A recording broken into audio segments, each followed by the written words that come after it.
Wrap up, protect your chains, and make sure your Broncos coverage isn't...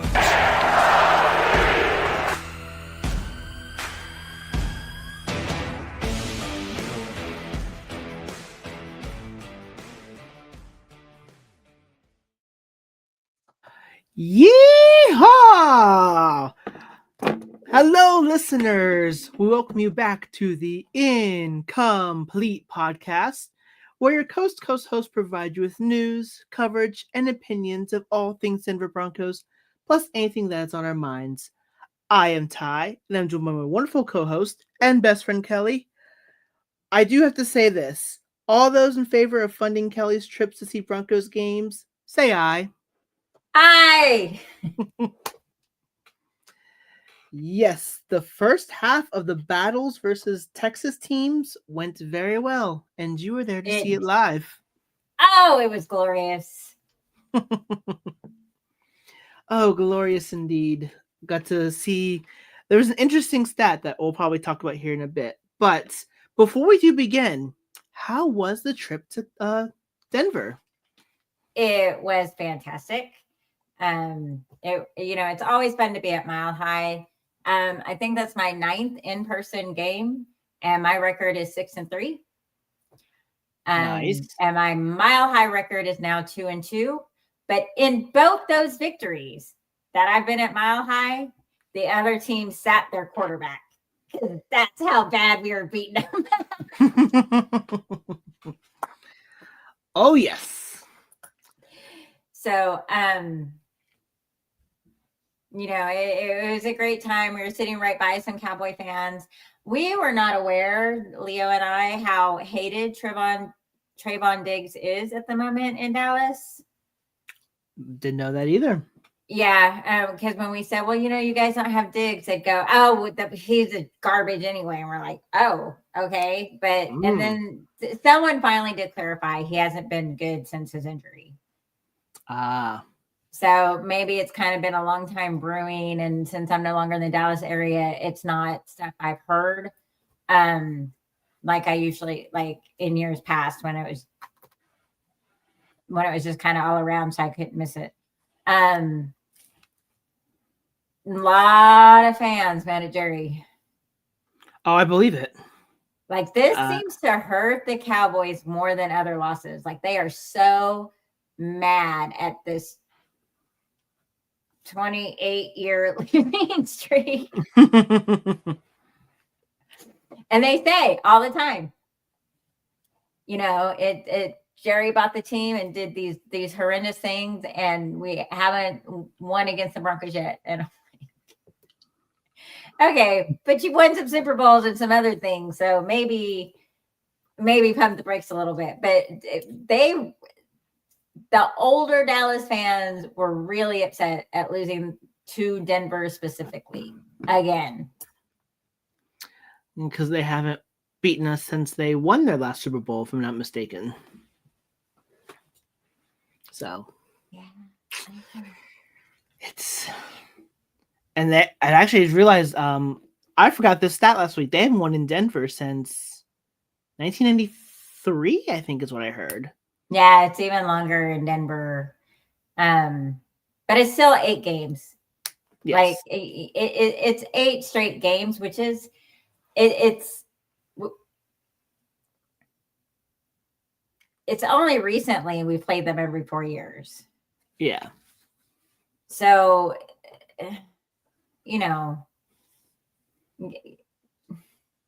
take what you can get. Well, but it's different than like our 8-game losing streak to the Chiefs. We played them twice a year. So that's only 4 years in the making to get that streak. Mm-hmm. So this is 8 games, but it's 28 years. Yeah. I think so. Like I like to say 28 years more than the 8 games because that sounds more impressive. Right. I think now that they've lost that game, they're not going to get another chance. I think the next chance they'll get to play us is if Denver and Dallas finish in the same position, it'll be 2 years from now. If that's not the case, Dallas has to wait 4 more years to play us. I mean, the streak's eventually going to break. I know. I'm just glad it didn't end this week. Yes, I'm very happy it didn't end this week. I'm very happy. And I'm very happy that while I was there, the Broncos could run the ball and Alex Singleton could wrap up and everyone made their kicks and Bo Nix scored on 7 and 9 possessions. And then there were 2 interceptions. So I didn't have to go rush the field or go find the coach's booth. I got to got to sit very comfortably at home. But on that note, we are celebrating I think we've said it about 5 times now. We're celebrating a victory. Yes. So, a cheers to Kelly getting to 500 in Denver. Yes, that's right, in Denver. And watching the Broncos absolutely demolish the Cowboys. So we them boys. we're gonna check now. Are you still them boys? Cheers. Cheers. Definitely weren't them boys on Sunday. All right, so I'm going to be completely honest with you as we start this recap. I have nothing in ugly. So if you have something, go for it. I don't have anything in ugly. Is this an incomplete first? No uglies? Possibly. Hooray! Then let's get right at this. Might be a quick recap then. All right. On that note, let's go get right to the bad then. I have praised our punter extensively this year, and I usually think he does a good job. I don't think he did a good job on Sunday. He only had 2 punts, so it's not a big body of work, but 40-yard average. I felt like there was a couple of those I wish he could have flipped the field a little bit to help our defense. Mm-hmm. I kind of saw that one coming because when I was doing my notes, I saw his punt average. I'm like, Kelly's going to definitely talk about that one. Well, but I was there too, and I was like, you do better when I'm watching you on TV. So. All right. Which one? See, I'm not gonna really fault it on either one of these guys, but that first drive interception by Bo, I really think it was just miscommunication. But Pat Bryant went one way, Bo Nix thought he was gonna go another. It was a great play by the Dallas corner to see that and actually get the interception, because usually when there's miscommunication, the ball usually sails incomplete. So I think for him, it was like right place, right time. So a bunch of various, it's a nitpicky thing for me to point at, but if I had to nitpick at something, the interception, I'm going to give a pass because it might have been miscommunication, but it could have turned out bad if Dallas had used that to get momentum going into the game. Obviously, well, they tried. They tried. So, I was very worried when that interception happened so early, and then they went up by 3. Mm-hmm. Like, I was very like, oh, I don't know how this game is going to go. So I don't know. I've heard analysts say different things this week. Some say it was a miscommunication. I did see later when there was another incomplete pass, Bo did yell as if as if the receiver wasn't running the routes right. Right. But on the Jumbotron, the receiver's face didn't look like it was saying sorry. It was looking like, I read the playbook. So I'm not, some analysts say it's a really bad throw. Some analysts have said it's miscommunication. I had it in the bad to talk about because mistakes like that early can cost us games later. Yes. It's a blip in this game because it didn't do anything. It gave up 3. Exactly. I will say though, I'm also gonna put a little bit on the broadcasting jinx because I know you didn't get to listen, but I swear to you, Jim Nantz mentioned not 2 plays for the interception. Bo Nix, what was it again? He, in all of his games against the NFC up to that point, he had not thrown an interception against the NFC. And not 2 plays later, he threw the interception. We also haven't lost a game to the NFC, so Yeah. Or the NFC East. Yeah. Still undefeated. Still got one more NFC East team to go up against, which won't be until the end of November. So I want to say end of this month. I'm like, it's still October. So we're at the end of the month already. But yeah, a little nitpicky interception didn't end up costing us in the long run. But if Dallas built momentum off of that, that would have been that bad probably could turn into an ugly.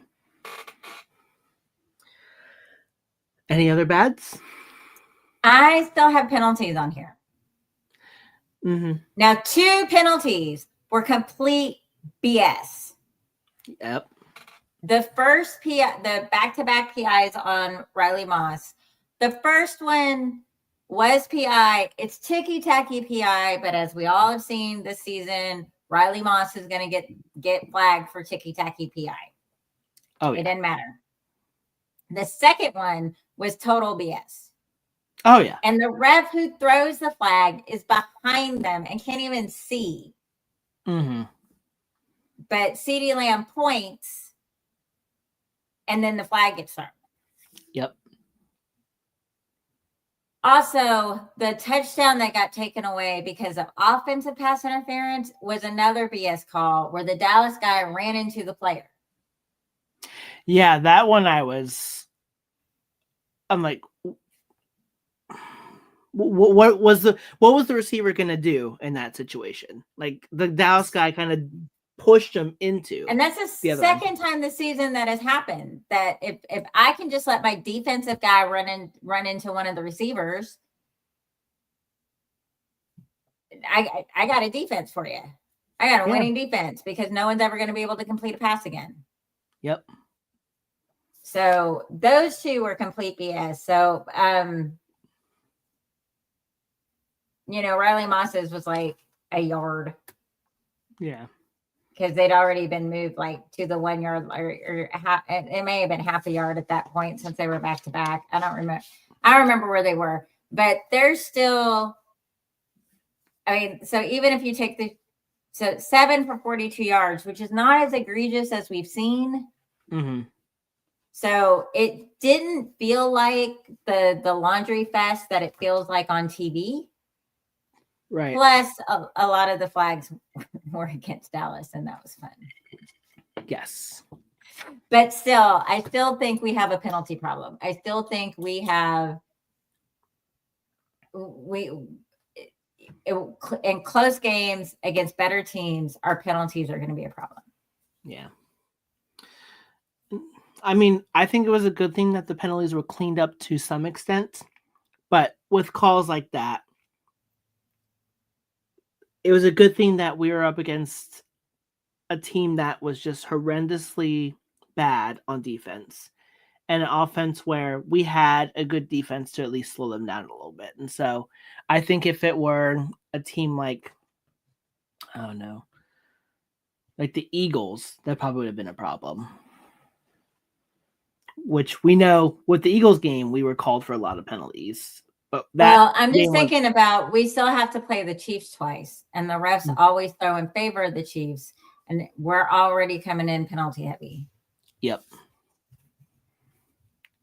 Hopefully they favor us penalty-wise for this one that's coming up because it will be at home, so who knows.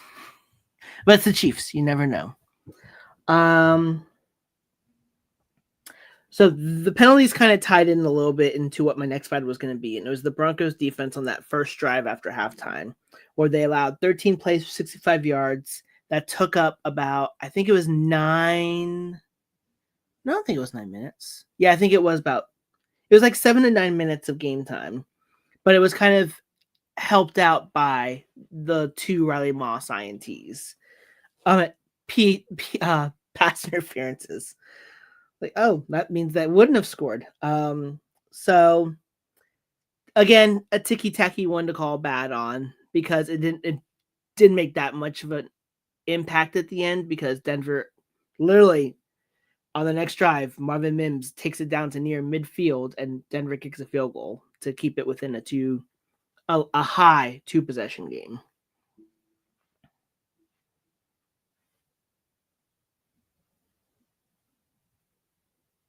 Okay. She's deep in thought. No, I was trying to remember because I thought we went into halftime up by 10. No, we went by 17. We were up by 17. They got 7. That was 10. Okay. Yeah, I started to feel a little nervous at that point. Like maybe we went in at halftime and went home. Yeah. But hey, guess what? There's that third phase of the game called special teams. Mm-hmm. That really came through. Yeah. Settled my stomach right back down. Yeah, I think after that touchdown that made it 27-17, I was like, oh gosh, they're actually gonna.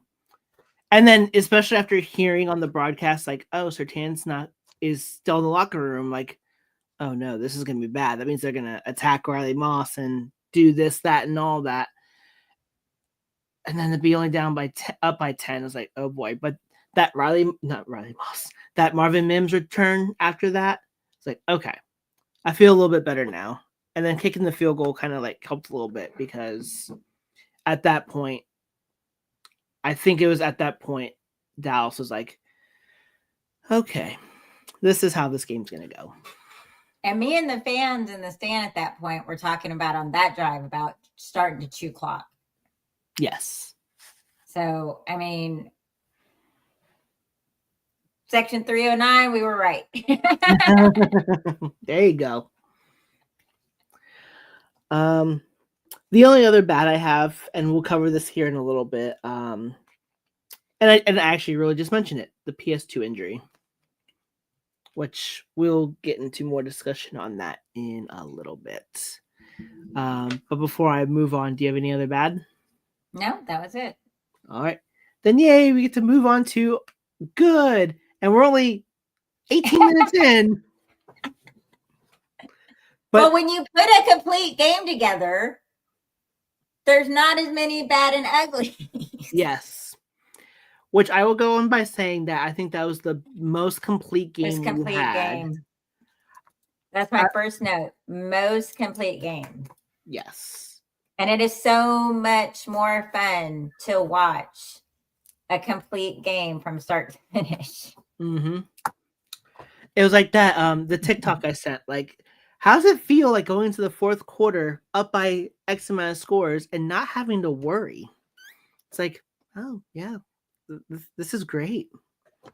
And recently they're talking about we going drinking after this. Like, just that the atmosphere is more fun. I mean, I get that the big comebacks are emotional and the place goes crazy and it rocks. And yes, but hey, I got 2 fan assists according to Peyton Manning. So I did my job. There you go. The first good I want to throw out there, man, where do I even begin? You know what? You go first. I don't even know where to begin. It was the rookies' ball. Yeah, I pretty much half of my good are the rookies. RJ Harvey, it's 7 carries, 46 yards, the hat trick, 3 TDs. Yeah. Tillman with the interception that sealed the game. Once he made that interception, I knew. I was like, that's it. They're cooked. They're done. They ain't coming back. Yeah. And, Pat Bryant, 2 receptions, 40 yards, 1 touchdown. And he's trying to bring back the Mile High Salute. Yep, I saw that. Gotta love a rookie that knows. Oh, yeah.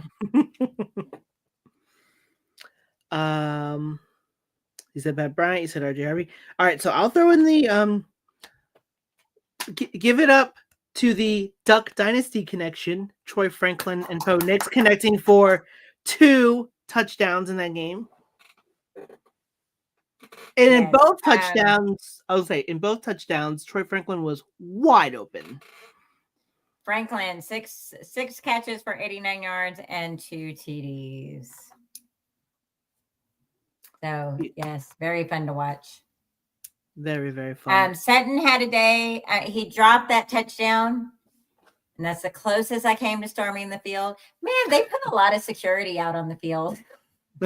Oh, did they? Every time there was a break, like security like came out in front of both sides. Oh my goodness. I almost felt like they knew I was there. Like, damn, that crazy blonde is here, but I've not noticed it at games before, but there seems to be a lot more security on the field. Interesting. So I don't know. I was behind the Denver bench on the west side. Okay. So I don't think I've ever been behind the Denver bench before. I think I've always been on the east side or the north side. I think I've been in the north and the east. I don't really remember. We were behind the Denver bench when we saw the Broncos shut out the Titans. Oh, that's right, because I could see. I didn't get to see DT's name in the Ring of Fame because I must have been under it, but I could see Bailey's. You're right. So yeah, so I was on the west side. But I don't remember them bringing all that security out every time. Like they'd line in front of the bench, like every 10 yards had like a lineup every break. Like you were not getting on that field. It's so I don't know if something's happened, and I don't know. Beats me. If the atmosphere with political things going on, there's more security just to be on the safe side. I don't know, but there seemed to be a lot of security. And I 100% know before y'all come to me, I know it has nothing to do with me. No one had any idea I was there. That's just, I was just like, damn, that's a lot of security if I'm talking about because I'm talking about storming on the field and stealing headsets. Like, nah, I wouldn't make it, homie. But Sutton's drop TD is about the only time I thought that I might have had to, but he ended up with 4 catches for 67 yards. Yeah. And then meanwhile, Dobbin, 15 carries for 111 yards, 7.4 yards per carry. Yep. I did, even though Riley Moss had his 2 defensive pass interferences, I did put down that he had 4 passes defended, which there was one, I think it was right before another rookie we didn't talk about, Jahdae Barron had his first interception. Oh, yes. That's other rookie. Yes. So see, rookies. Yeah, I have a whole paragraph on Moss. I like Moss. Mm-hmm.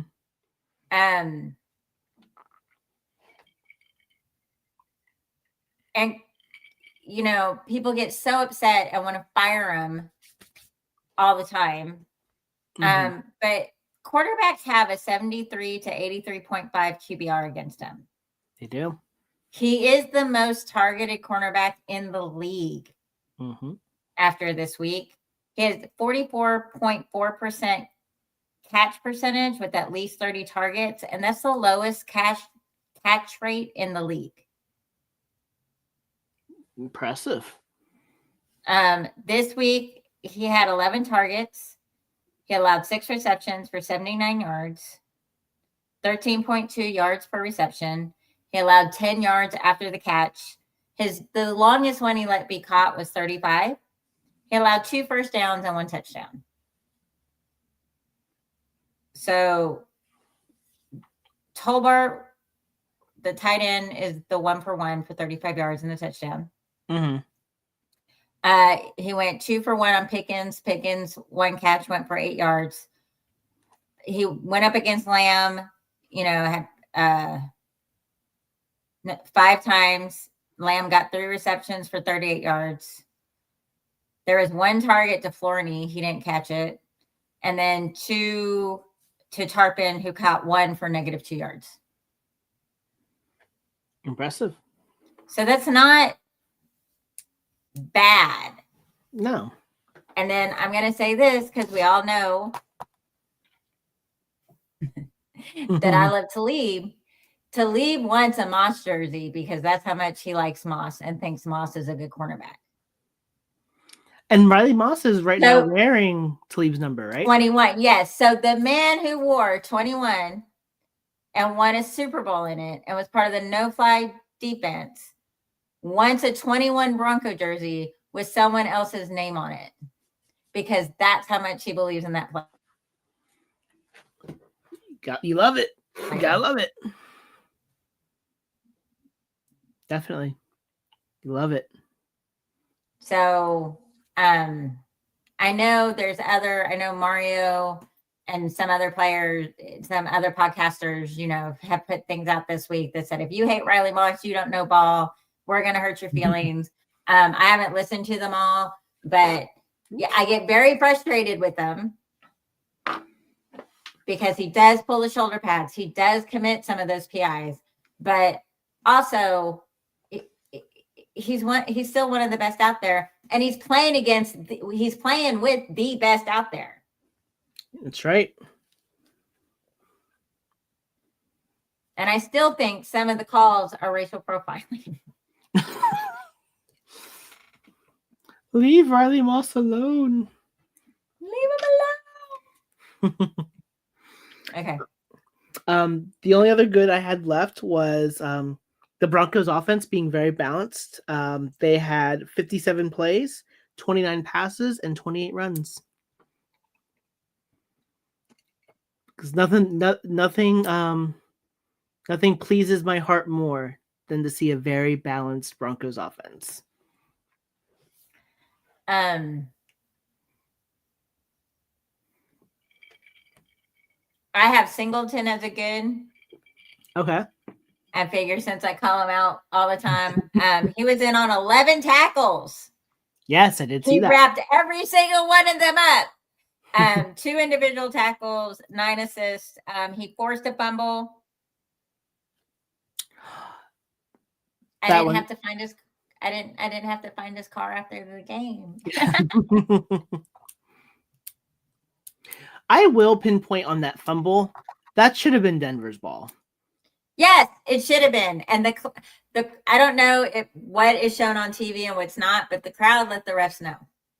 Oh, yeah. I was very upset no one threw a challenge flag. I want to say that at that point, I think the Broncos were so far ahead that Sean Payton. I don't care. It's our ball. Yeah. I feel like he'd only throw the flag if I so badly wanted 50. Once we got to 44, I was like, oh, one more touchdown. I want to hang 50. Can get that ball. I mean, if that were true, that probably would. I could have seen like the final score being like 51-17 at that point. Yeah, that last touchdown the Cowboys got made me a little mad. Yeah, that one I could. How are you gonna let Milton come in? But also, I don't know. I really wanted the score to stay at 17. Mm-hmm. I really did. And they got to 24, and I was like, they're not gonna catch us. But I still kind of got mad the backup quarterback came in and got to score. Yeah. I mean, we shut the Titans out. Mm-hmm. And for them to shut their quarterback. So I mean, again, it's really neither here or there. It's still a 20-point win. I still feel like it should be a 27-point win, maybe a 30 because that fumble should have been ours. But a win is a win, and this was a pretty win. Yes, very pretty win. Go ahead. I'll say this one's gonna go into the core memory. Yes. The next loss, I go, but we beat the Cowboys so bad.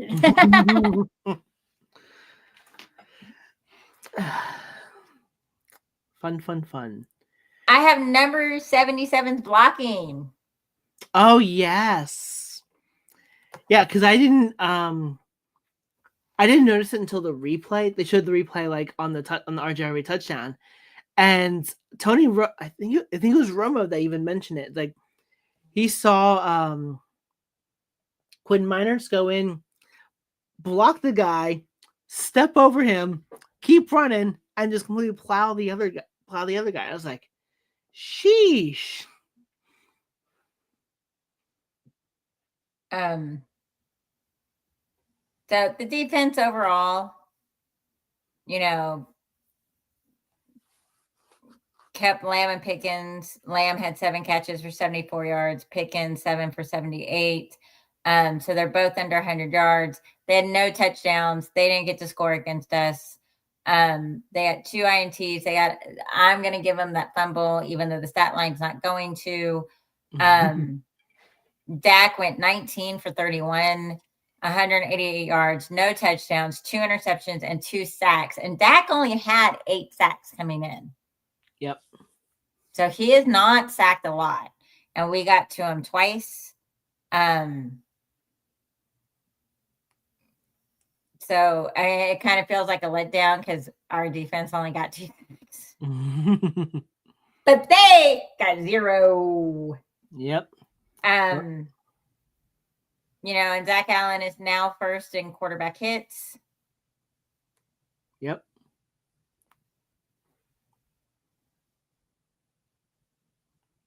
It's a beautiful thing. And I really like seeing that intermediate pass game again. Yes. The 10 to 20-yard throws. Mm-hmm. It was so nice. It was so nice not to watch the ball be thrown behind the sticks. I think they ran 1 screen, maybe 2.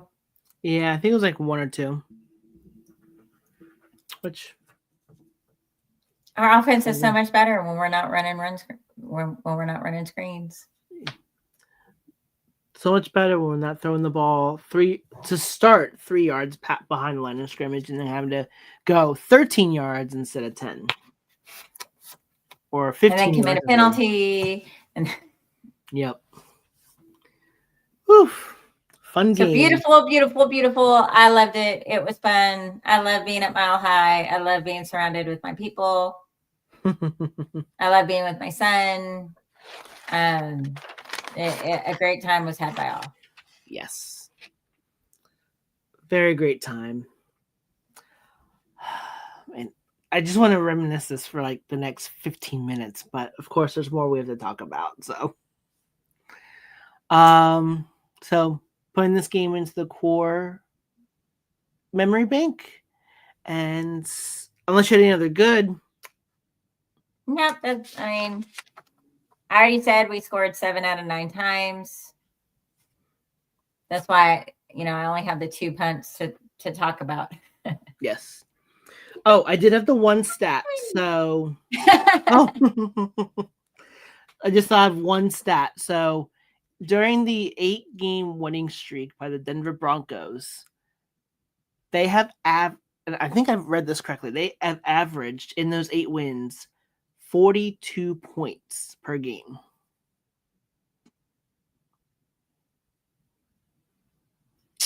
Nice. The offense loves showing up against Dallas. Can we play Dallas every week? Oh, how I wish. Sadly, though, we have to wait at a minimum 2 years to play them again. But who knows what's going to happen with both teams by then. But on that note, we're ready to go around the NFL? And I already know I'm going to predict it as a loss because at some point this streak is end. Yes. Oh, another stat. So, and I'm sorry I have to say this, Derek, but the Broncos are now 2-0 when Derek is on the after Derek's on the podcast. So, sorry, my friend. We may have to call you again just to try. I may have to call you up again just to get the streak going. We're ready to go around NFL? Yep. All right. I'll let you go first. There's a ton of trades that happen, and I don't know what all of them mean, but the Lions and Aiden Hutch did reach a deal for a 4-year extension with a $180 million contract, $141 million guaranteed. Yep. I feel like he wasn't. I have to remember what year Aiden Hutchinson was drafted because I feel like it wasn't even that long ago. So that's really impressive that he's done that well in such a short amount of time. Well, the Lions have done really well in the recent past. Yes. So, they're not kind of the joke or the forgotten of the NFL. Mm-mm. Every offseason there's talk that, is this the year the Lions do it? So, Dan Campbell has really refreshed that team. He's got some good players in there. They've got a good culture in there that the players say they like being at. So, he was drafted in 2022. So the fact that they signed him to that big of a deal already, kudos. Kudos to him and kudos to the Lions. But that's the only trade that I have. That's the one that's the only. I don't want to go through all the trades because again, to me, again, that's kind of football on paper. Mm-hmm. And I don't know what it means yet. Yeah, I think most of these trades so far haven't been like. The only one that I can think of that was impactful was I think it was Jalen Carter was traded from the Jets to the Eagles. That's the one I can think of that was like really impactful so far. Oh, actually, I just realized looking at my notes, I was writing and then erased number 2, but forgot to write down 3. But this past week in the NFL, all but 3 of the games were decided by at least 3 scores or more. The winners. People tired of having heart attacks. Either go win or go lose this week. We're all going to die. The NFL, are losing fans by the stadium full. You're going to continue to lose us if you put us into early graves. Yes.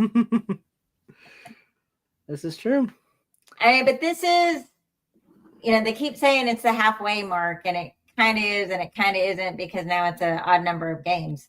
Mm-hmm. People are tired. Injuries have taken a hit. Yep. And even if it's not really an injury, things are starting to hurt a lot sooner. Yeah. Like, oh no, my ankle hurt. I'll soak it. I'll rest it a couple of days. I'll be fine. And then, halfway through the second quarter, the ankle's like, I'm not really fine. You know this, right? So, even Barkley, who had a really great game, tweaked his groin. Yeah. So, just even little things like that. They're not really injuries. You don't think they're going to have an effect. They start to build up. And in some places, it's starting to get colder. Mm-hmm. The cold makes things hurt more. Yes.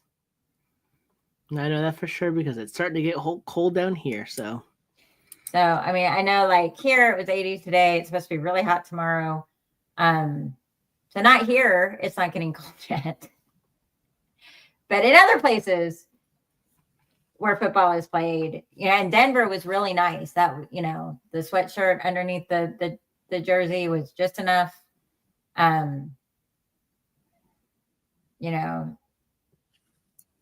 But other places are starting to get cold. Yes. Sadly, they are.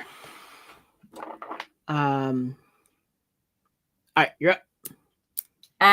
Lamar Jackson fully participated in practice today, so it is reported he will play tomorrow night. Yes, he will. So is there enough time for the Ravens to come back? And they're 2-5 now, right? Okay. Oh, is that what they are? Have they played 7 games or 8? I think they played 7 because I think they had a bye somewhere in there. They've already had their bye. Yeah, I think I'm pretty sure they've already had their bye. Yeah, they're 2-5 with 9 games left. Okay. Yeah, so they've already had their bye. So, yeah, I mean, they could run the table and end 11-5. Yeah. That kind of makes me wonder about something. But do we think they'll run the table? Looking at their schedule, so they have the Dolphins tomorrow, and then they have the Vikings and the Browns. So their last games after the Dolphins are Vikings, Browns, both on the road, Jets at home, Bengals at home, Steelers at home, then the Bengals on the road, then the Patriots at home, the Packers on the road, and then the Steelers on the road. So they actually still have 5. Only about 4 of those games sound challenging to me. Yeah. Let's see. So I think the Patriots, possibly the 2 Steelers games, and the Packers. Yeah. So at worst, they're 9 and 8. 9 and 8. At best, they're 11-5. Yeah. And as it stands but right in now, their division, the Steelers are the only ones that can really give them a run for their money. And, the Steelers are the Steelers. So,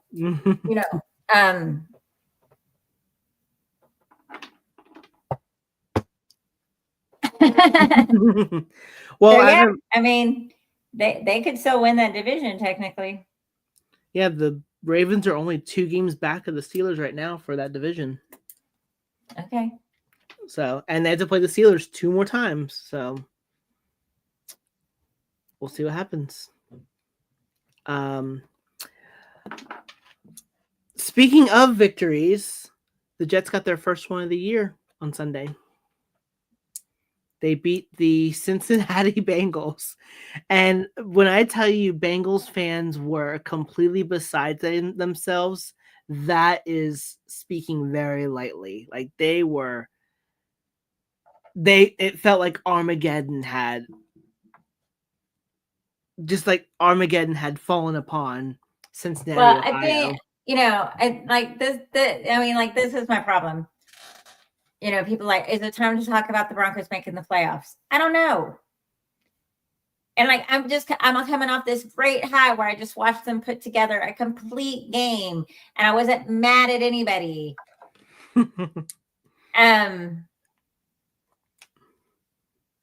But, we might lose to the Texans. But if the Raiders come and we don't beat the Raiders, I'm going to feel like Cincy fans feel.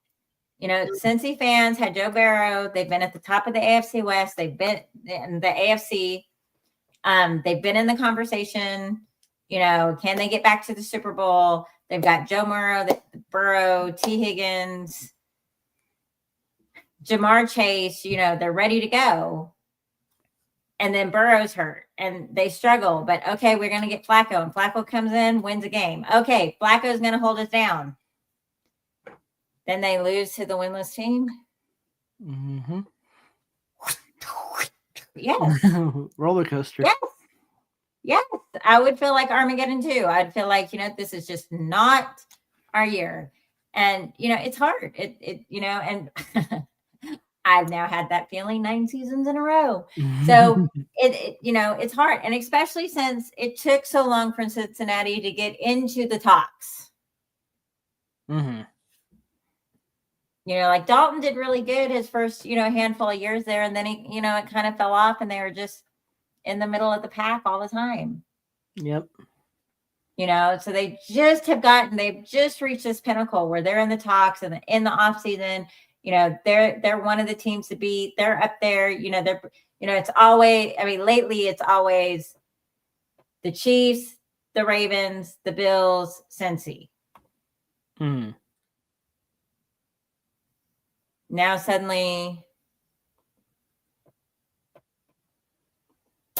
since he's nowhere now, now it's kind of back to 10 years ago where it's the Colts, the Patriots, and the Broncos. Yep. So, it's just, you don't want to be the one when it gets to week 4, 5, 6, 7, 8. You don't want to be the one that loses to the Jets. Yes. But as a football fan, I don't, I've seen the Lions. Was it the Lions that went 0-16? Yes. And the Browns also went 0-16. Yeah, I don't like that. You got to win a game. You got to win a game. Yeah. So, and the Chiefs could go 0-16. I'd be happy. Wouldn't we all? Anything else?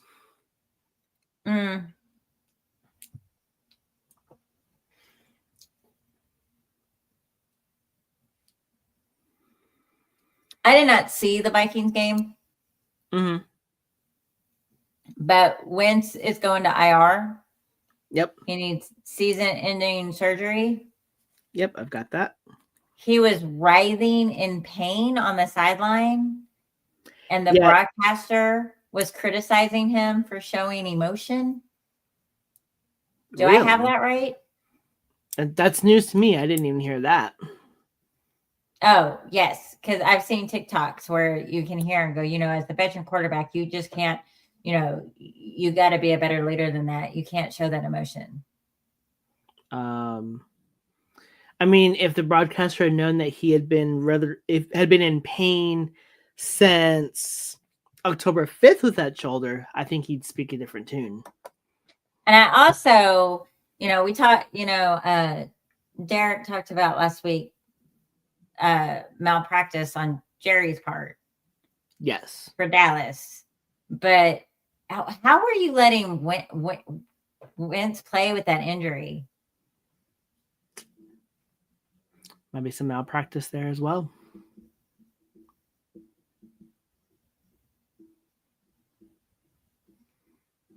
I think they're just trying to slide by any injury that they can, especially with how the Vikings, I think with the Vikings, because when JJ McCarthy went down, they brought in they had Carson Wentz, and this is like no speculation or whatever is going on.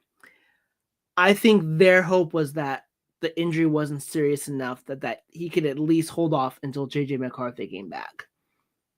Sure enough, he did, but you're good. If he got hurt back on October 5th, and he went nearly a full month before it was discovered that, oh my gosh, he's in a lot more pain than I thought. Why'd you let him continue to play then? But I don't buy that because you have doctors on staff. Mm-hmm. You're telling me when he got hurt on October 5th, no one put him in any type of machine? No one went and tested his arm the next day? No one looked at him? No one said, hey, Carson, you in pain? And Carson going, yeah, it hurts. You couldn't tell in practice? I'm not buying it. Yeah, that's some sketchy. You got a staff of trainers who have degrees in this, and you're telling me you couldn't look at this man and know he was too hurt to play? Yeah, that's sketchy. I mean, everyone gets mad at the concussions, which makes sense.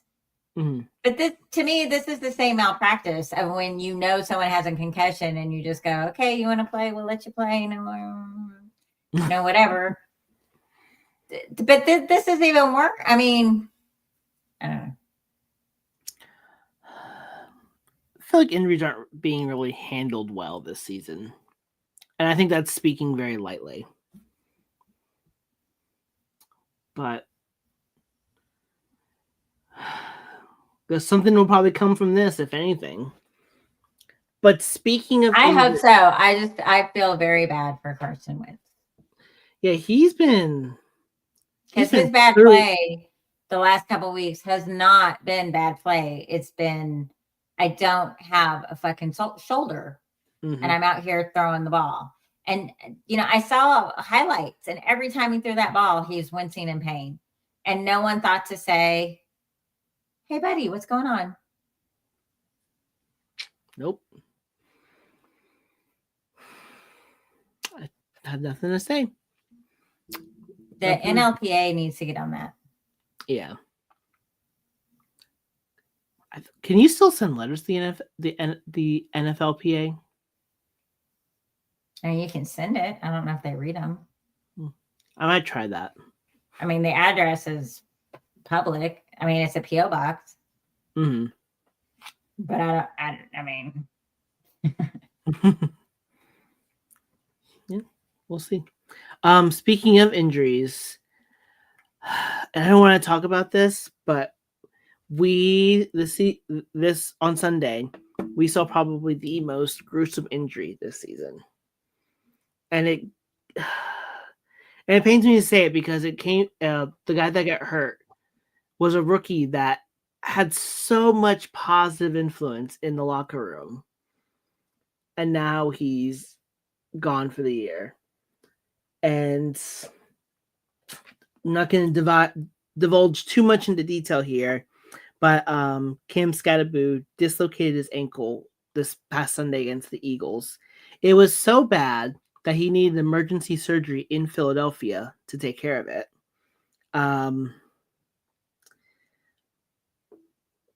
They said apparently the surgery went well. They said he should be ready for OTAs, but a very promising rookie season is now gone for the year.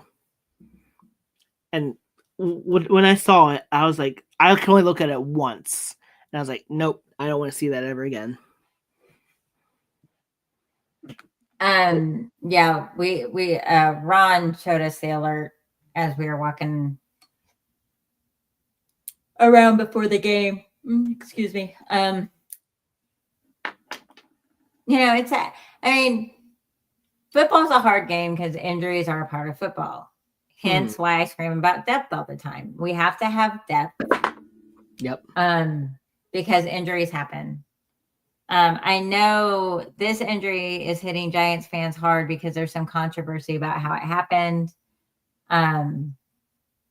With the fumble not being a fumble, and so that set up. I don't know.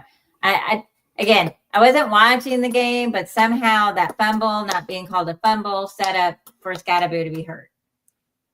I don't quite understand because they gave the Philly the first down, so Scatterboo wasn't on the field. I don't know. Maybe they're butterflying affecting it. I don't know. But everything else I've heard out of there is good. That people that work for the Eagles, went to the hospital and made sure Cam was okay, brought him some cheesesteaks, and checked in on him. And, Cam did release a very nice statement that the Philly hospital took care of him. He received the best care. So, yeah, but this.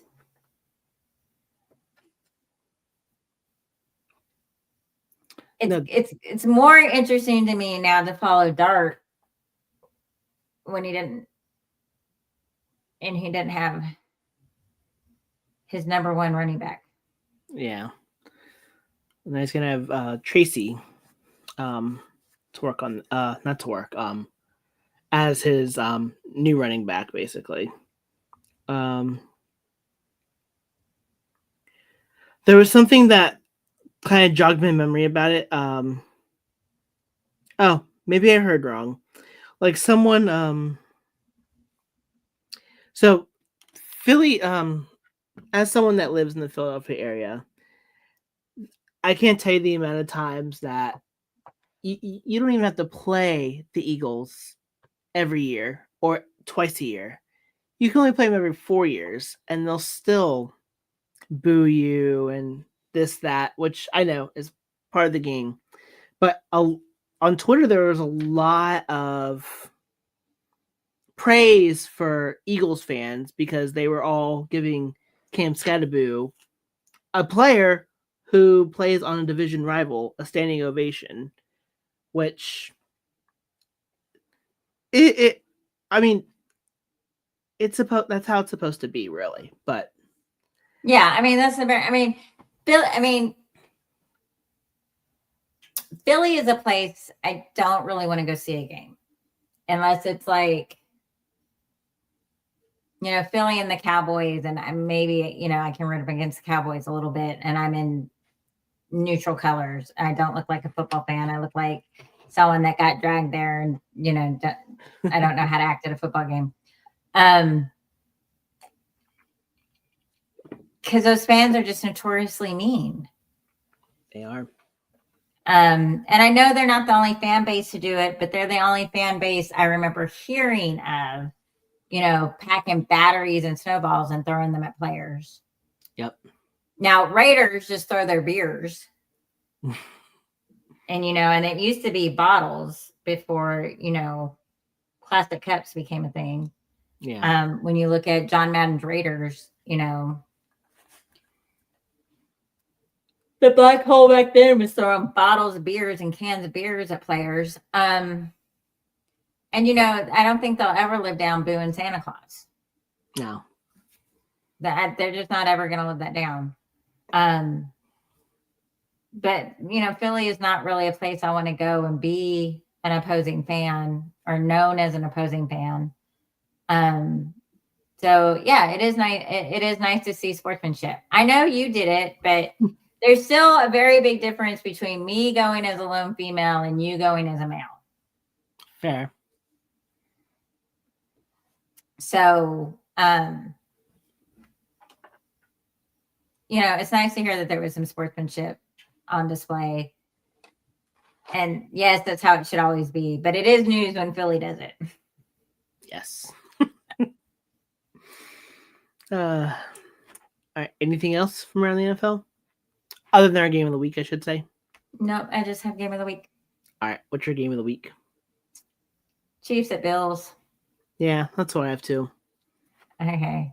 KC comes on the come up. But Bills did, coming off the bye, put up 40 last week. Mm-hmm. James Cook is the leader of rushing yards per carry and per game in the NFL. The Bills were 7 for 12 on third down and 2 for 3 in the red zone. They're fourth in the NFL in points per game. Mm-hmm. Meanwhile, Mahomes, though he had 2 interceptions last week, Dave and KC's had 5 straight games with 28 plus points. Kelsey last week had a high of 99 yards, and the drunk driver had 97 yards. Juju and Worthy both add to that attack, but they're 7th in points in the NFL per game. Mm-hmm. And the Bills defense is the 2nd highest scoring defense in the NFL. But they allow the second most, you mean? Or is that what you mean? No. Oh, the second least. The 2nd highest scoring defense. They scored as a defense, they've scored the 2nd most points. Oh, gotcha. Okay. Sorry, I don't know why. Every time I think of defense, I'm thinking the points allow less points, but you're talking about like the Bills' defense is scoring like touchdowns and things like that. Yeah. So okay, if Josh Allen struggles, it's possible the defense can get him some points. Yes. Fingers crossed. All I have to say about the game is go Bills, Mafia. And I'll probably be watching that game as soon as the Broncos game's over. So I'll probably watch it till the first time the refs call something in favor of the KC, and I'll get mad. It's just so frustrating. No, I get it. I totally get it. I just have no patience for it. I have no patience for none. No patience for the refs BS. Yes. Let me see. I actually was looking at this earlier. So Chiefs at Bills head ref is Carl Schaefer's, which that name does sound familiar. I just have to remember exactly what he is notorious for. But it doesn't matter. We'll see if he's pro Chiefs or pro Bills or pro favoritism, not pro keeping the field even, basically. All right. Ready for our game? Yes. All right. So before I do say anything, I do have a couple notes here. Today, the Broncos signed 41-year-old tight end Mercedes Lewis to the practice squad. A little bit of history could be made. So, Mercedes Lewis was drafted in the same draft that players like Jay Cutler, I think Elmas Dumerville was in there as well. Those are the two that I can think of off the top of my head. If Mercedes Lewis is going to be end up being signed to the active roster and playing, he will become the oldest tight end to play in an NFL game in league history. Which I'm all for the history. The Broncos signed him in hopes. I know Evan Ingram's has been okay, but they kind of need like a blocking tight ends, and Troutman and Ingram aren't really the ones to do that a whole lot. Nate Atkins is hurt, so the hopes is have that third tight end to do some pass blocking and maybe catch here or there. One other little note here. So, Kelly, I'm sure you know the name Dave Logan, who has been the voice of the Denver Broncos for so many games. Shout out to him because on Sunday he will be calling his 600th Broncos game. Oh, awesome. So, congrats to you, Dave Logan. And, of course, we mentioned earlier, Patrick Surtain is not going to be playing in this game. The report I'm hearing, which I just heard about 2 hours ago, because we started I saw this like 2 hours before it went on. No, an hour before it went on. Is that Patrick Surtain has not yet been placed on IR. Surtain has said on his podcast, which I still need to listen to, that he says he should be back sooner than what is believed to be. The fact that those two kind of intertwine makes me believe that Surtain's pectoral injury isn't as serious, or that he believes he can heal up from it in enough time to only miss this Sunday's game and the 2 divisional games, and he's thinking he's going to be back after the Broncos bye against the Washington Commanders. So, fingers crossed that that's the case. The only thing is, I know we have to deal without PS2 for 3 games. 2 of those 3 games are going to be very important, two of those 3 games are going to be really tough, which includes this Sunday's game. Yeah, I mean, it was scary because at the stadium they said we thought it was his shoulder. Mm-hmm. And then when we found out it was a pec, it is a massive strain on the pec. And I don't know, like, Pat Surtain's an athlete and he's young. But, sometimes it takes longer for a strain to heal than you might think. Right. So I'm glad that he's being optimistic. IR is a minimum, right? You have to miss at least 4 games. Yeah, so them saying, maybe he doesn't need 4 weeks. But the typical rehab time is 4 to 6. Recovery time is 4 to 6 weeks. Yep. So I know, I'm glad that he feels good enough to go, it's not that bad. It won't take me 4 whole weeks. But I don't want him to rush back and get hurt again. Right. So all that. I happened to look up Shepard's while you were talking. He's actually, according to Wikipedia, anti-Chiefs. He was the referee in the Steelers Kansas City game that was criticized for calling a holding penalty on Chiefs offensive tackler Eric Fisher during a crucial 2-point conversion attempt, which resulted in the Steelers winning 18-16. Okay. Then in Super Bowl 55, which was his second Super Bowl assignment as a referee, he called 8 penalties and 95 yards and force against Kansas City in the first half, which were both NFL records for a Super Bowl. Oh, wow. The first half penalties resulted in 6 first downs for the Tampa Bay Buccaneers, which was also an NFL record. So he was pro Tom Brady as opposed to pro Patrick Mahomes. And then he was referee for 57 and 23. So he makes the Super Bowl a lot. But Wikipedia's most noted thing is his calls against the Chiefs. Interesting. So maybe there's hope, Bills. Maybe you got it. I was actually about to say, like, wasn't he? And then I realized that was Clete Blakeman that refed the Broncos Super Bowl victory in Super Bowl 50.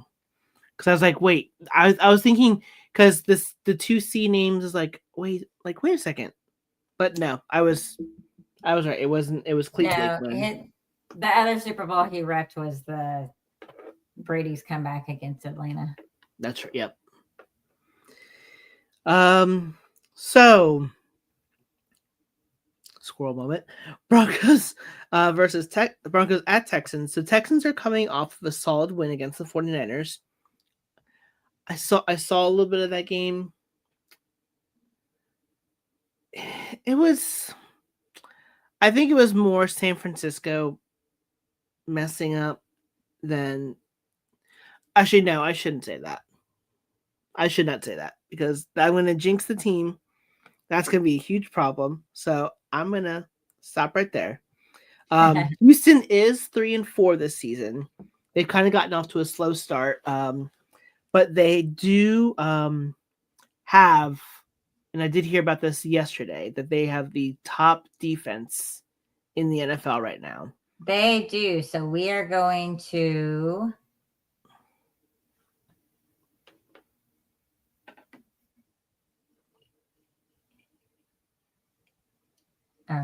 sorry. Yeah, so we're going from the worst defense to the best defense. Mm-hmm. So our offense may look like Dr. Jekyll and Mr. Hyde. Right? Yeah. Yep, that's right. Yeah. Okay. So they are the number 1 scoring defense in the NFL. Mm-hmm. They are number 1 in allowing low quarterback ratings. The quarterbacks against them average 70.1. They are second in completions allowed, which means they don't allow a lot of complete passes. They are third lowest in yards per attempt allowed. Wow. So they make it hard for the passing game. They make it hard for the running game. They are first. They do not allow passing TDs. They're first in the smallest number of those. Mm-hmm. Houston only has 16 sacks, though. Their defense only has 16 sacks, and Bo is the least sacked quarterback in the NFL. Yep. They also that defense also holds running backs to 3.8 yards per attempt.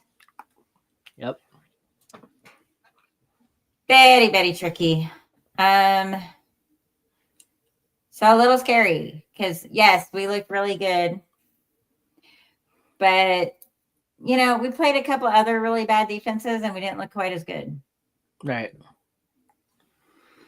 Yeah. So if what everyone is saying is true, that we turned a corner in that comeback game, in that Giants game, we turned a corner, scored those 33 points, and then we came out, we're strong and confident. And, now we're hitting on all cylinders. I really need that to be true on Sunday. Yeah. CJ, so a little notes on the Houston offense. CJ Stroud's not as strong this year than he was 2 seasons ago when we played them. This season, he's only thrown for 1,623 passing yards, has recorded 177 rushing yards, which is, I believe, if I remember correctly, was second on the team. And he only has 11 passing touchdowns. His key players on offense are Nico Collins, who was hurt in the 49ers game. They do believe that he should be back for the Broncos game. So Riley Moss, Nico Collins, get acquainted. And I know we usually have trouble stopping the tight ends, and the Texans have probably one of the better tight ends in Dalton Schultz. He is more of a red zone threat from my understanding, and so get into the red zone, keep an eye on number 88 there. I think he was 88. Yeah, 88. And then key player on, we mentioned that the Texans don't have a whole lot of sacks, but they do have a guy called Will Anderson who absolutely wrecked Denver's offensive line the last time these two teams played. He currently has 5 sacks this year, so not a whole lot through 7 games, but always something to keep an eye on, because there's always, I've noticed throughout history since I've been covering / watching this game, there's always that one defensive guy that does so well. We had Khalil Mack when he was with the Raiders. We had Joey Bosa when he was with the Chargers. And there's another defensive guy that I'm just completely blanking on. Oh gosh, it'll come to me. So Will Anderson, if he has the same kind of game he had 2 years ago against the Broncos, then we're in trouble. We're in big trouble. Keys to the game: just limit the turnovers, run the ball, and do not let CJ Stroud get into a rhythm. Yeah, their run game, Marks did well last week. Nico Collins is day to day. We may see him, we may not. Stroud did have his best game last week with 318 yards, 26. But they have still managed to score 26 plus points in 3 of their last 4 games. Mm-hmm.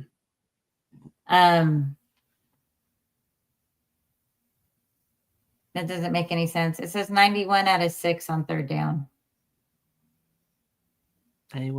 Maybe 9 out of 16 on third down, or maybe 9 out of 16 on third down.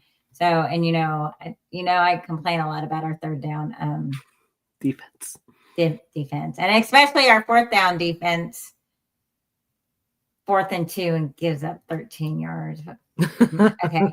Oh yeah, because that did happen last week. Yep. So, but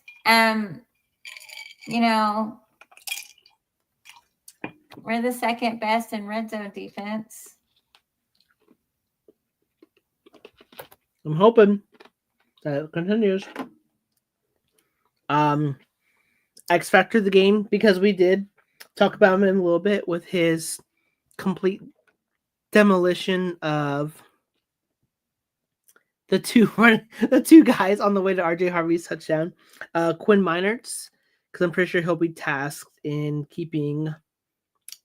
possibly keeping Will Anderson under wraps. No, that'd be Bowles or McGlinchey. Never mind.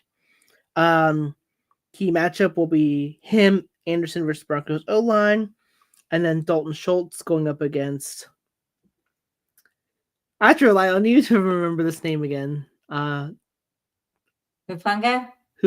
There we go. Hufanga. I need to enunciate better. So if Schultz if the Texans get in the red zone, Hufanga. Oh gosh, I almost did it again. Hufanga? Okay, I got it. Hufanga is going to keep an eye on Dalton Schultz, because once Schultz gets that ball, if he gets near it, bam, make sure he doesn't get in that end zone. If I'm not mistaken, we both have this as a loss, correct?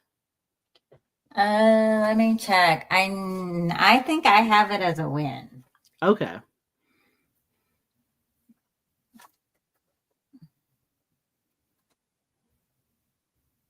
No, we both have it as a loss. You're right.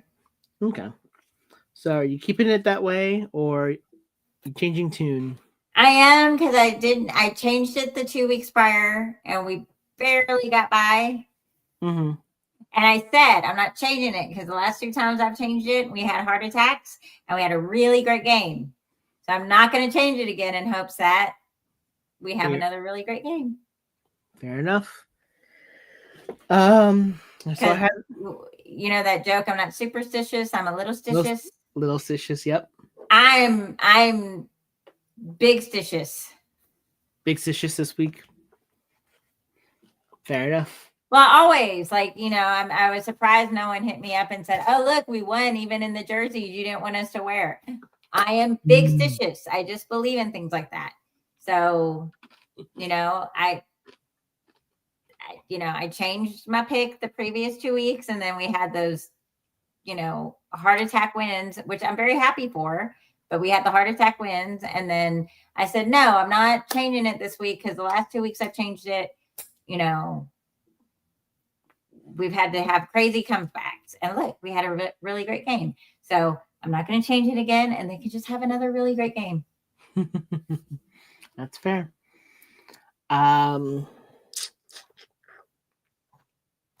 So the way I thought of this game is that with how the Broncos season's going right now, even though this is a 3-4 Houston team, this game could very well determine how the rest of the season goes.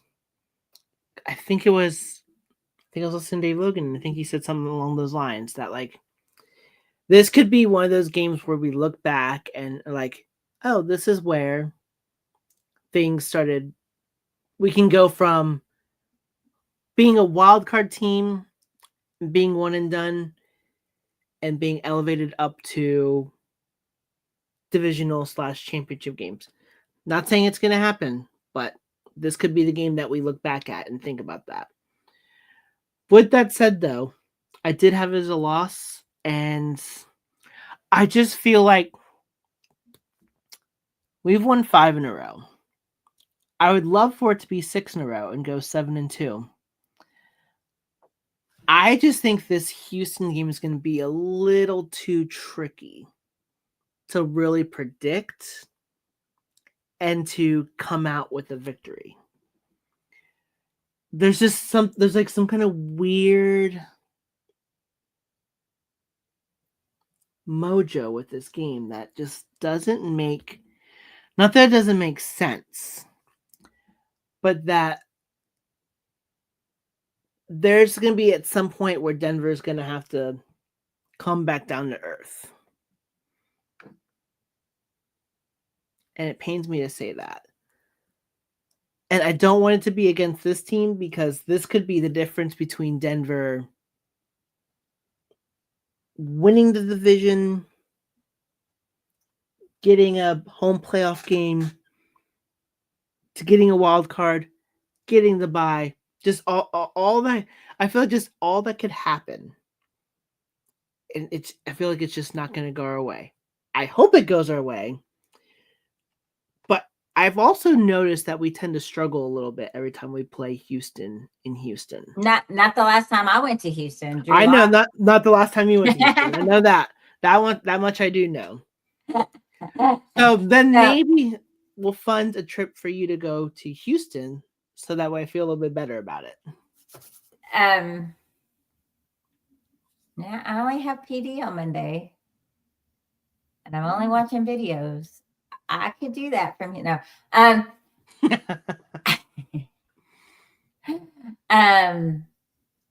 Also, I don't think we're going to win out this season. No, I don't think so either. And we're now 5 in a row. We're streaking right now, but yeah.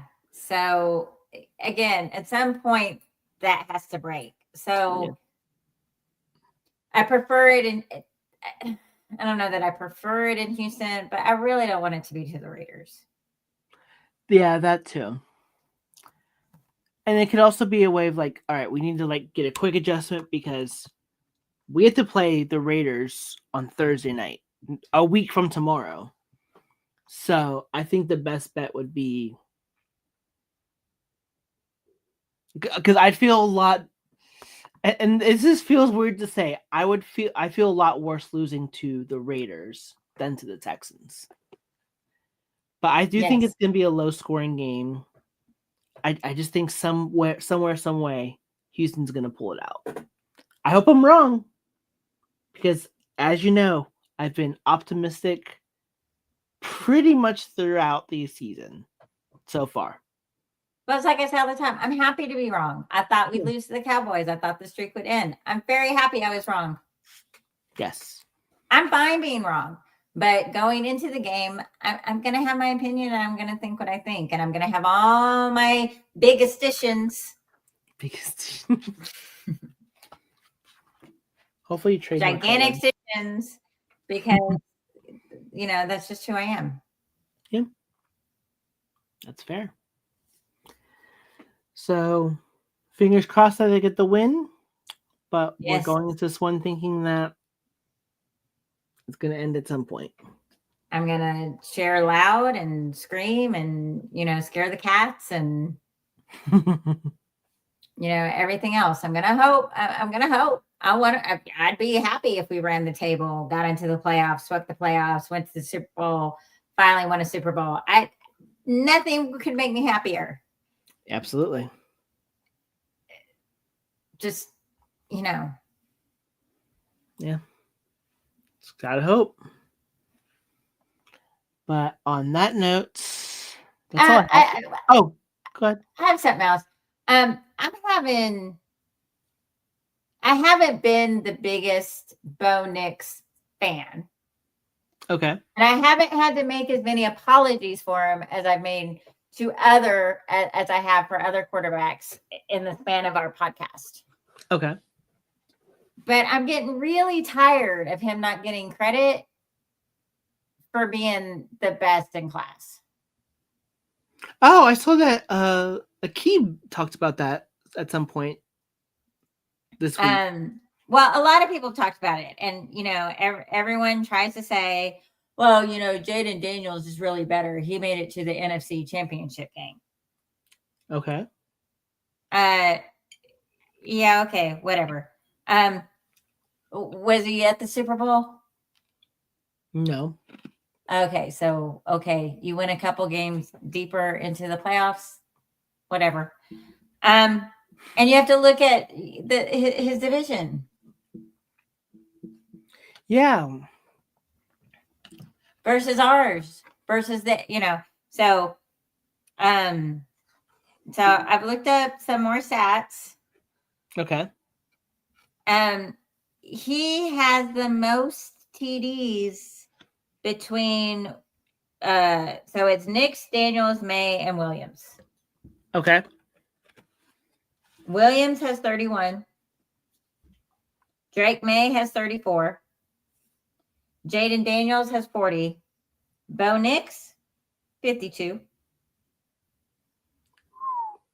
That's 52 total touchdowns, right? Mm-hmm. Okay. So what's 12 more than Jaden Daniels? Yeah. So for pass yards, he has 5,331. That's first in that class. Yep. Pass TDs are 40. So 12 have been rushing. Okay. But that 40 pass TDs, first in that class. Mm-hmm. Quarterback wins, 15. First in that class.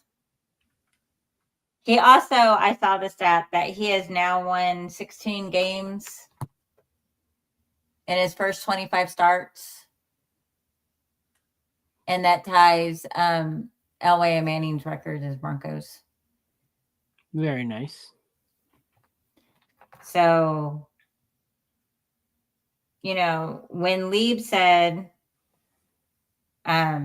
Bo has bigger numbers. And they said, no, he doesn't. Yes, he does.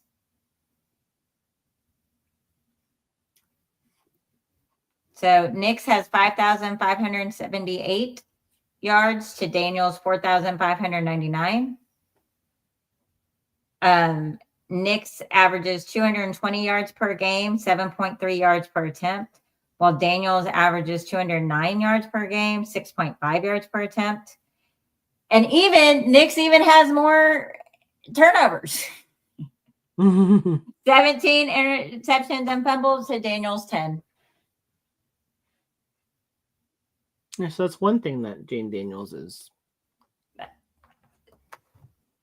But I see your point. I see your point. Yeah. So if he continues to improve and perform, he is our franchise guy. We are finally out of the quarterback carousel. We are finally out of that purgatory. Yes. Am I 100% sold every time I watch him play? No. But I am this week, especially. I'm really tired of but it's Bo Nix. It's it's Bo Picks. Interesting. There's a couple other nicknames I've heard this week, and I'm like, seriously? Like, he is performing with the others in his class, and he is performing better than all of them. Exactly. Does that sustain, a 15-year career? Will that always be true when he goes head-to-head with Daniels or head-to-head to Drake May? Will he be the victor? I don't know any of that. But the disrespect really got to me listening to commentators this week. Yeah. I'm also thinking it has to do something. And I had to look it up with Jay Gruden, looking at when Lieb says, well, Bo Nix's numbers are better. No, they're not. Yes, and yes, they are. Mm. No, okay, I'm sorry. Go ahead. What I was gonna say, I also think it goes along the and we talk about this quite a bit, the bias when it comes to the East Coast versus West Coast, even though Denver's kind of in the mountain time zone kind of thing. Yeah, but it's considered Denver even considers themselves the West at some of the stuff that they do.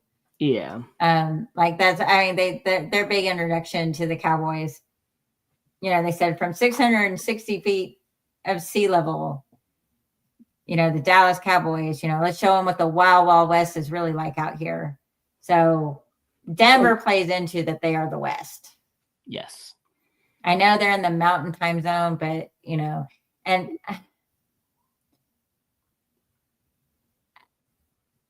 is Denver west of the Rockies? Find out.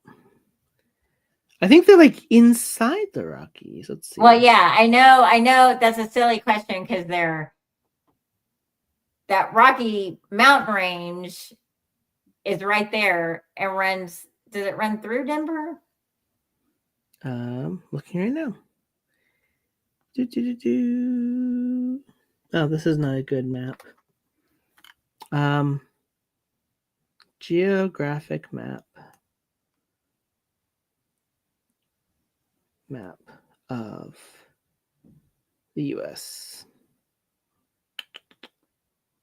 Here we go. Okay, so never mind. That's not No. Okay, so according to AI, Denver is east of the Rocky Mountains, specifically at the eastern edge of the Front Range, which is part of the larger Rocky Mountain chain. It's situated on high plains just before the mountains begin to rise. That actually makes sense. But it is considered, because of that location, it is considered the gateway to the West. So, like growing up with that Wild Wild West as part of my state history, that was always kind of the marker. Like on the East Coast, they always say this side of the Mississippi. Yes. Right. The Mississippi is the big divide. Mm-hmm. But on this side, it's the Rockies. The Wild Wild West is west of the Rockies. And so it's I've always kind of wondered, is Denver really west of that mountain range? But no, it's east. But that you got to go through Denver to get to the west. So they play into, the Broncos and the Cowboys and the, Wild Wild West stuff. So I'll give it to them. So I know there's a big middle part of the country. Yes. Mountain and Central Time, kind of sitting there in the middle. But Denver's really, and it's just the time. It's just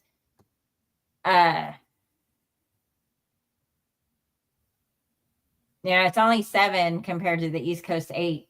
Or no, it's 8 over there. It's almost 9 over there now, actually. Yeah, it's almost 9 over in Colorado. Yeah, but it's 11 where you are. Yes. So that's a big, that's a big difference. It's like everyone complaining about having to stay up to watch the end of the World Series. Yes. Oh, because right now the World Series it's only almost 8 o'clock over there now. So I think they start at 5 o'clock over there? Well, it starts really early. Yeah. And well, sometimes and it's great because the work schedule I have for I can get home by 5 for the 5:20 for the Monday night games. Mm-hmm. But if I worked a normal 9 to 5, a lot of California misses the first part of the game. Yep. And and everybody else in the Pacific time zone, Oregon, Washington, the part of Arizona that participates in daylight savings time. Not all of Arizona does. Very tricky when you go visit national parks in Arizona that span the span, because part of the park closes and part of the park doesn't. Yes. So do your research, park on the right side. Utah, Idaho, I don't know them all. I don't know all the states in the Pacific time zone. I'm sorry. Pacific time zone. I think it's only. But a lot of people. My whole point is a lot of people in the Pacific time zone miss the first start of the night games because they start in the afternoon here. Right. So, well, yes, you guys have to stay up to watch them. We always have to miss the beginning. So. Yep. That's right. Oof. But now that we've taken you through geography, we're done. It's not a oh gosh, I lost my train of thought. That's bad. Now that you got your geography lesson. Not an incomplete episode without a tangent. Without a tangent and without a teaching moments or teaching something new, basically. But with that all said, ready to close us out? Yes, I am. As always, you can find me on X at I Love to Lead. You can find me at TieFlyGuy15. You can find us both at the same time. At in_com_plete.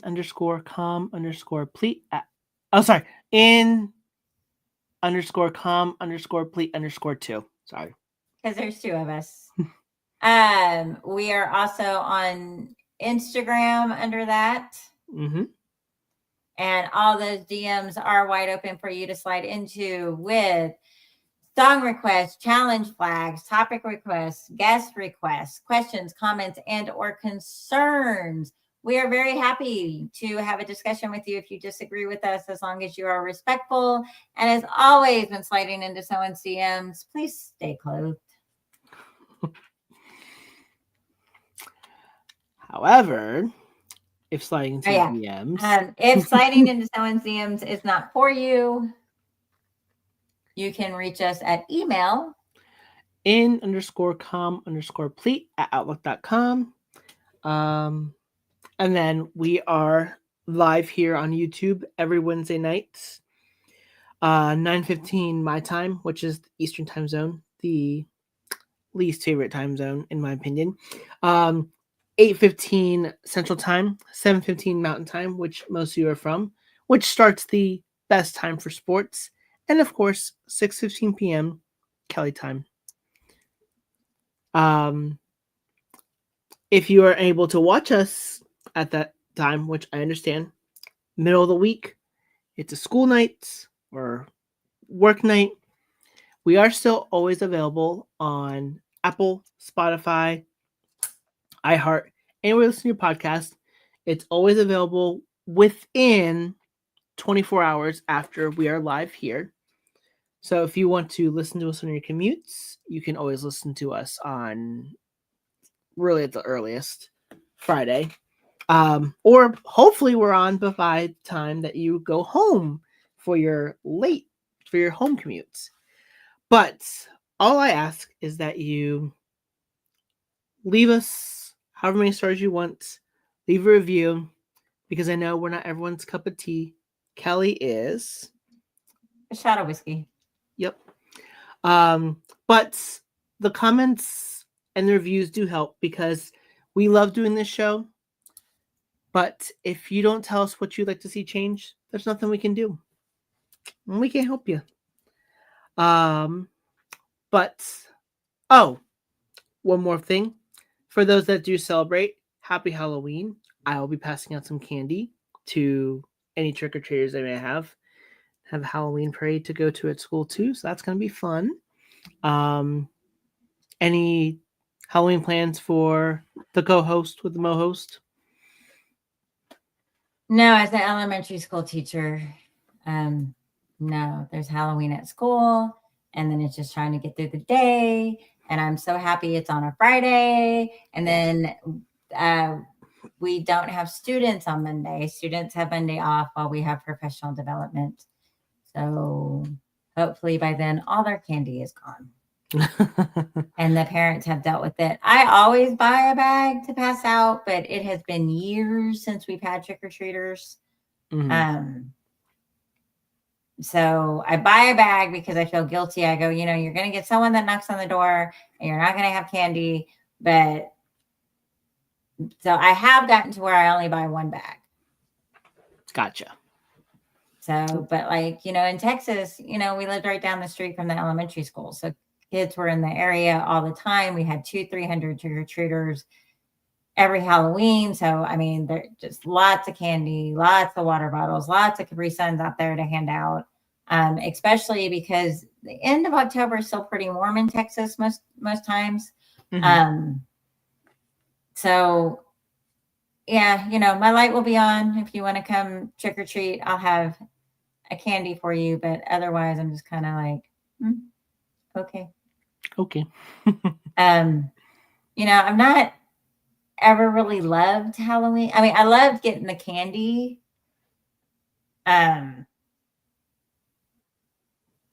But I don't know. Halloween's just kind of been, it's Halloween. Okay. It's fair. And as I got older, I could just buy the candy. So, I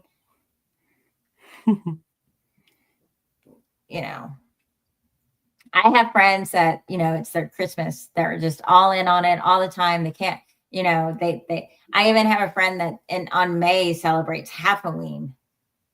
Halloween, interesting. Halloween, yes. So, I have friends that absolutely love it. And, they've got the 10-foot skeletons and they go all out on their house and they do haunted houses and creepy houses, or they do, I've seen those blocks that do the big theme houses.